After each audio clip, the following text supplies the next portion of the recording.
Menurut Badan Pusat Statistik, di tahun 2018 pada periode tahun 2010 hingga tahun 2017, populasi sapi potong menunjukkan peningkatan yang positif dengan persentase sebesar 3,52% per tahunnya.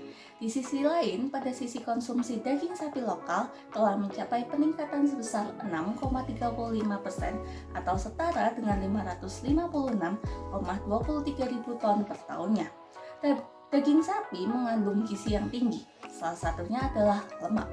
Lemak bermanfaat sebagai sumber energi serta mempengaruhi rasa, tingkat kelembutan, dan tingkat kesegaran dari daging. Di sisi lain, lemak mudah sekali mengalami oksidasi. Oksidasi ini dapat menyebabkan kandungan nutrisi dalam daging semakin berkurang. Selain itu, dapat menyebabkan adanya perubahan warna, tekstur, rasa, serta aroma yang tengik. Proses oksidasi pada daging sapi juga akan menghasilkan zat berbahaya yang disebut sebagai peroksida, dan peroksida ini sangat berbahaya bagi kesehatan. Tidak hanya pada sektor peternakan saja, tetapi juga ada sektor pertanian yang juga menyumbang konsumen terbesar di Indonesia. Salah satu komoditas yang banyak dikembangkan adalah kopi. Menurut Badan Pusat Statistik di Indonesia, tercatat bahwa produksi kopi di Indonesia telah menyentuh angka 753,9 ribu ton di tahun 2020. Hal ini selaras dengan tingginya konsumsi kopi di Indonesia yang bahkan mencapai 300 ribu ton di tahun 2020 hingga 2021, dan tingginya konsumsi kopi ini berbanding lurus dengan jumlah limbah dari ampas kopi yang dihasilkan.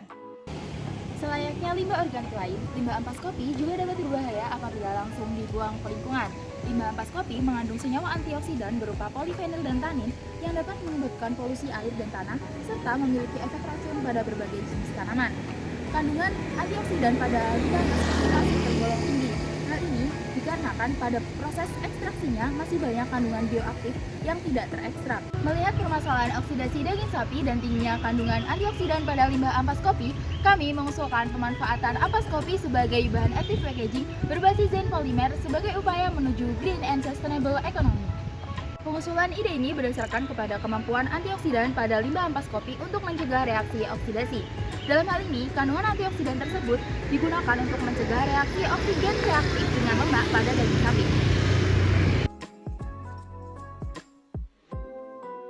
Sebagaimana kemasan pada umumnya, kemasan aktif atau active packaging memiliki tujuan utama untuk memperpanjang umur simpan dari bahan pangan.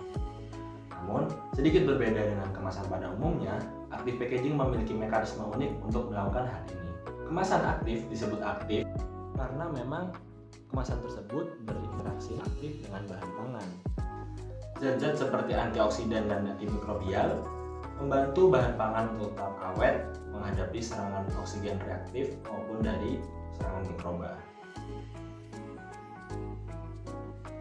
Metode penulisan karya ilmiah yang kami susun terdiri dari 4 metode. Metode yang pertama yaitu telaah pustaka, dilakukan untuk mempelajari teori yang bersumber dari berbagai sumber konkret yang berkaitan dengan topik. Kemudian metode yang kedua yaitu pengumpulan data.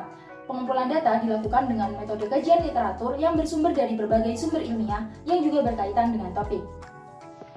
Metode yang ketiga yaitu pengolahan data.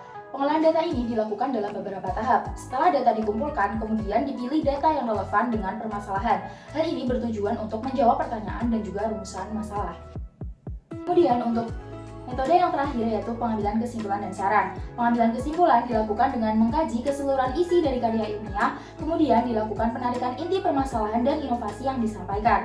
Sedangkan untuk pengambilan saran dilakukan dengan mengkaji keseluruhan isi dari karya ilmiah, kemudian menjadikan kendala dalam karya ilmiah tersebut sebagai harapan untuk dikembangkan dan diimplementasikan.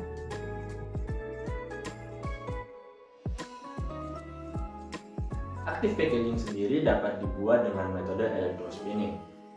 Metode electrospinning merupakan suatu teknik fabrikasi membran dengan memanfaatkan fenomena elektrohidrodinamika, yaitu teknik fabrikasi membran dengan memanfaatkan gaya elektrostatis dari larutan yang telah diberi muatan.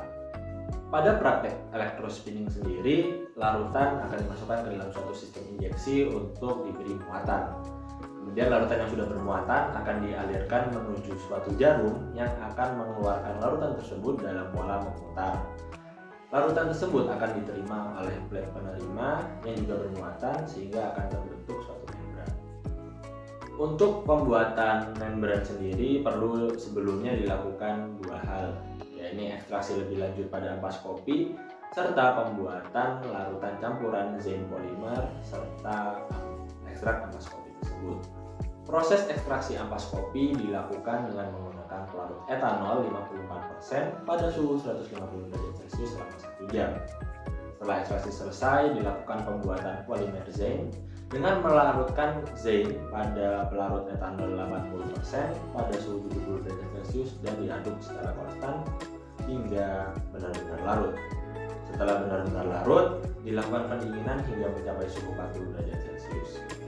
Setelah suhu mencapai 40 derajat Celcius, dilakukan penambahan ekstrak ampas kopi tadi dan kemudian dilanjutkan dengan pengadukan selama 8 menit hingga benar-benar tercampur. Setelah itu dilakukan elektrospinning dengan spesifikasi perlakuan, yaitu menggunakan 10 ml larutan dengan flow rate 12 ml per jam, muatan 17 kV serta jarak antara plat dan jarum yaitu setinggi 16,5 cm. Dalam sistem active packaging, antioksidan bekerja dengan mencegah pembentukan gugus radikal. Dengan begitu, walaupun lipid pada daging sudah bereaksi dengan oksigen, pembentukan senyawa radikal yang mempercepat proses oksidasi. Beberapa antioksidan bekerja dengan mencegah reaksi antara lipid dengan oksigen dan senyawa pada ampas kopi yang dapat berfungsi sebagai antioksidan antara lain senyawa fenol seperti kafein serta asam-asam seperti asam klorogenat. Dan selain itu, antioksidan kopi juga memiliki antimikroba yang dapat mencegah pertumbuhan bakteri patogen dan Membran active packaging zen ampas kopi yang dibuat dengan metode elektrospinning berupa membran tidak tembus pandang berwarna kuning kecoklatan. Intensitas warna pada membran ini bergantung pada ekstrak ampas kopi yang ditambahkan pada saat pembuatan larutan zen. Berdasarkan penelitian dari Pettinato et al.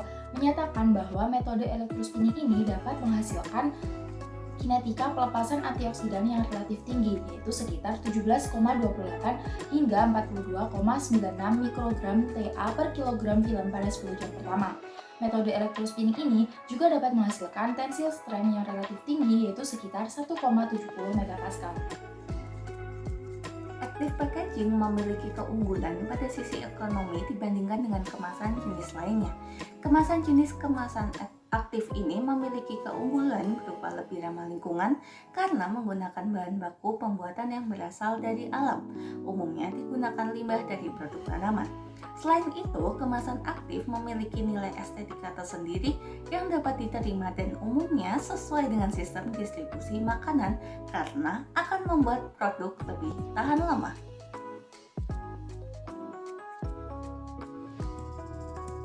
Inovasi active packaging ini memanfaatkan limbah ampas kopi sehingga tidak langsung dibuang begitu saja ke lingkungan. Metode yang digunakan dalam penelitian ini adalah metode studi literatur dan active packaging dari ekstrak ampas kopi akan dimobilisasi terlebih dahulu dalam polimer zen menggunakan metode elektrospinning sehingga nantinya akan terbentuk film yang menyerupai plastik. Gagasan ini menjadi salah satu inovasi dengan potensi ekonomi yang besar.